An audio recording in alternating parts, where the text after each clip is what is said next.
I rise today to inform the Honorable House of the importance of continuing need to protect Bermuda's mangroves.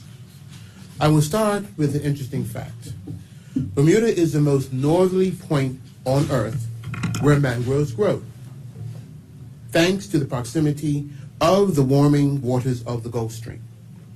These unique trees have and will play a critical role in Bermuda's past, present, and its future. Along with our endemic Bermuda cedars and palmettos, the island's mangroves were the island's first primary forests. These trees form dense coastal or pond-dense thickets and groves in low-lying salty coastal and marshy areas of the island, where their unique adaptations allow them to thrive. There are two types of mangroves in Bermuda, Mr. Speaker, the black and the red mangrove.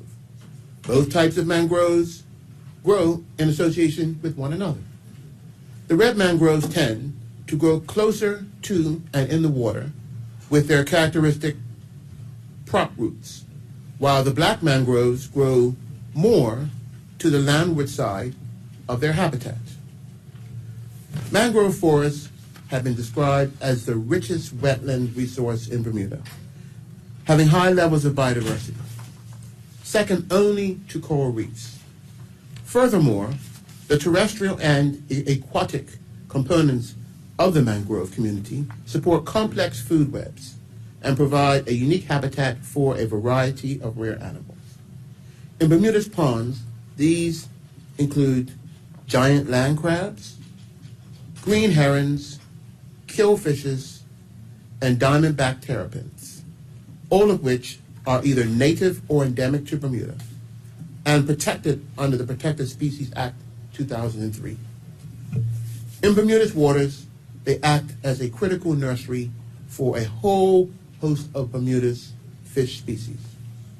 Mr. Speaker, mangroves also act as an important line of protection against coastal erosion.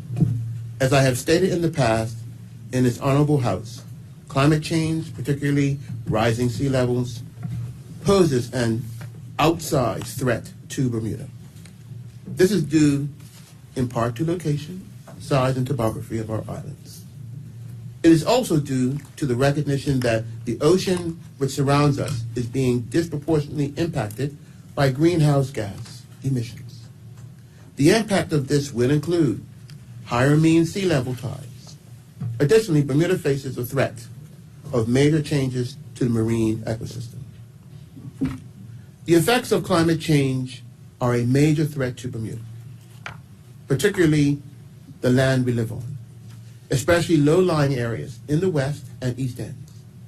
Many of these low-lying areas are where the remains of Bermuda's historical mangrove swamps were and are located.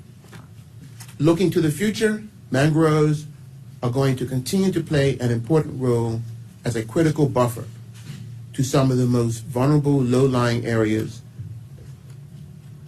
which will play an important part in our future climate change adaptation strategy. I look forward to updating this Honorable House on this in the near future.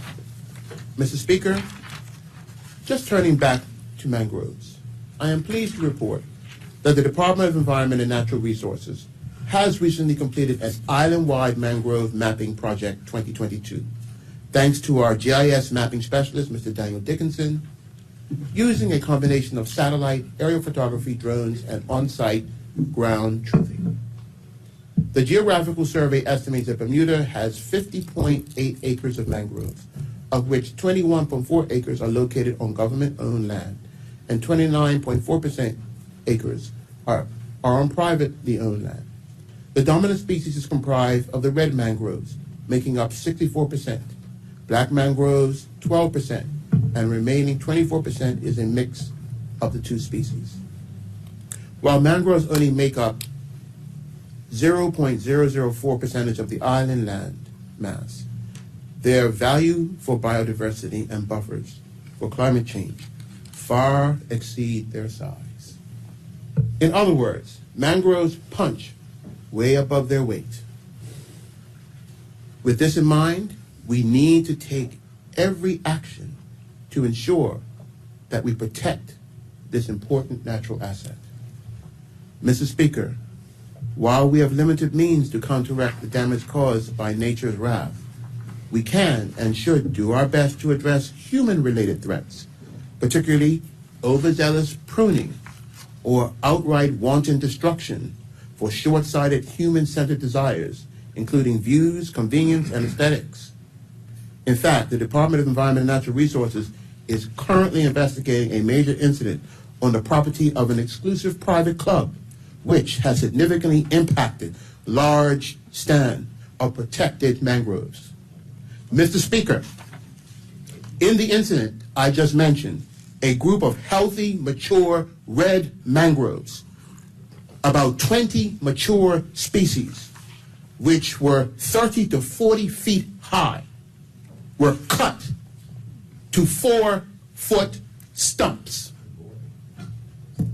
Unfortunately, this was one area that the Department of Environment and Natural Resources noted as being one of the island's healthiest mangroves areas, and even increasing in size in contrast to many coastal areas. This, to me, in no way, shape, or form is considered routine maintenance.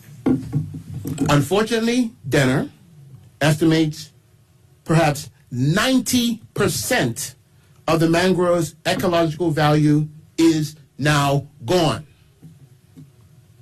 It could not have been undertaken at a worse time for the protected green heron, right in the middle of its nesting season. It will realistically take decades, Mr. Speaker, decades for these mangroves to grow back, if at all. Mr. Speaker, this is unacceptable. Absolutely unacceptable. I can assure you that we will be pursuing charges and penalties against the offending entity, which will also include publicly naming and shaming. Publicly naming and shaming. Mr. Speaker, I want to take this opportunity to re-emphasize to the public that the red mangroves are Level 2 protected species under the Protected Species Act of 2003 and are afforded protection from willful damage, destruction, or felling under 9(1) of the Act. Under the Act, a moderate level of routine maintenance is allowed without permits. This involves minor actions which does not jeopardize the health of a protected species. Property owners are strongly advised to reach out to the Department of Environment and Natural Resources for an assessment to clarify what level of maintenance they can take without a permit and or how to request a permit if major works are needed. This advice also goes to landscapers and marine contractors. Persons who do not have the approved authorization may commit an offense. Which is liable for summary conviction to a fine of $15,000 or 1 year imprisonment. Officers of the department will be happy to assist and can be reached at the telephone number of 236-4201 or via email environment@gov.bm.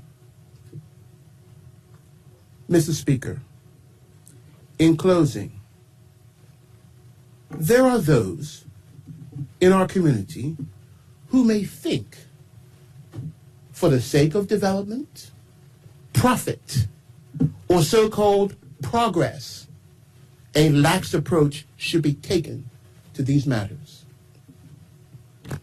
This is not the case for this government. I'll repeat it again.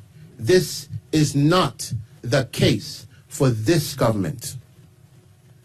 We, as a country, have lost considerable acreage and parts of our biodiversity to numerous factors over the last century.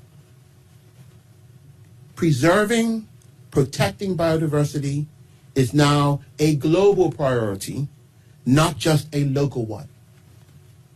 Balance is necessary, even as we protect what we have. What will not be tolerated, Mr. Speaker, is unwanted, inconsiderate, unlawful desecration of our natural environment that is protected under the Protected Species Act, or any other aspect of it. The government is prepared to take the strongest, I repeat, the strongest legal action necessary to protect every aspect of Bermuda's land, sea, or air. Thank you